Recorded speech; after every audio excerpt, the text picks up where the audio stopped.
Oke juragan, Sultan Ageng Tirtayasa atau Pangeran Surya adalah raja di Kesultanan Banten. Ia adalah raja yang keenam yang naik tahta pada usia 20 tahun, menggantikan kakeknya yang bernama Sultan Abdul Mafakhir. Sultan Ageng Tirtayasa lahir pada tahun 1631 dan wafat pada tahun 1692. Beliau mulai memimpin pada tahun 1651 sampai dengan tahun 1683. Pada masa kepemimpinannya, beliau dikenal dengan sosok yang cerdas dan mencintai pendidikan. Hal ini bisa dilihat dengan berkembangnya pendidikan Islam pada masa itu, yang juga mengalami kemajuan yang cukup pesat. Hal ini dikarenakan dengan kebijakan beliau yang membangun pendidikan Islam di wilayah Banten. Selain itu, beliau juga dikenal sebagai sosok raja yang amanah dan memiliki visi ke depan. Terbukti dengan jalinan diplomasi yang dilakukan beliau baik dalam bidang politik ataupun dalam bidang perekonomian dengan prinsip saling menguntungkan. Dan yang tidak kalah penting, sosok dari Sultan Ageng Tirtayasa yang memiliki kepribadian yang kokoh dalam mempertahankan martabatnya.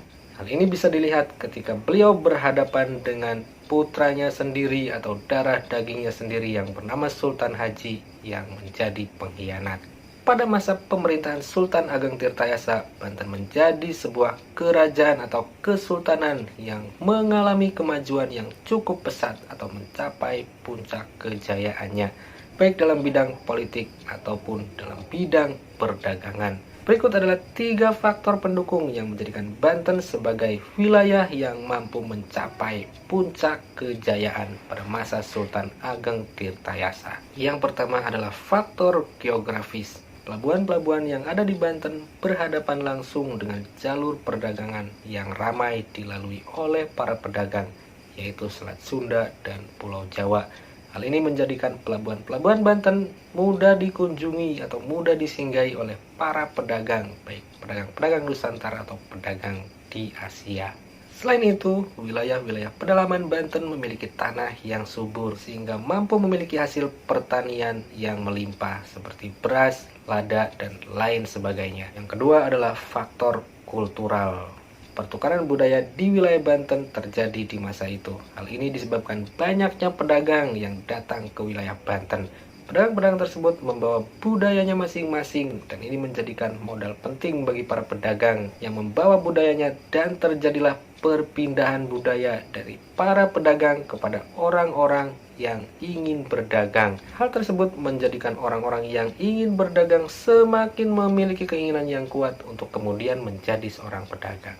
Yang ketiga adalah faktor politis. Pergolakan politik yang terjadi di Jawa Tengah dan Jawa Timur menjadikan orang-orang di wilayah tersebut datang ke wilayah Banten sebagai pelarian politik.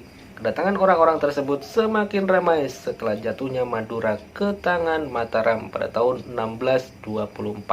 Masyarakat Jawa Tengah dan Jawa Timur, terutama masyarakat Madura, berbondong-bondong datang ke wilayah Banten untuk mencari perlindungan, yang kemudian juga banyak yang menjadi seorang pedagang.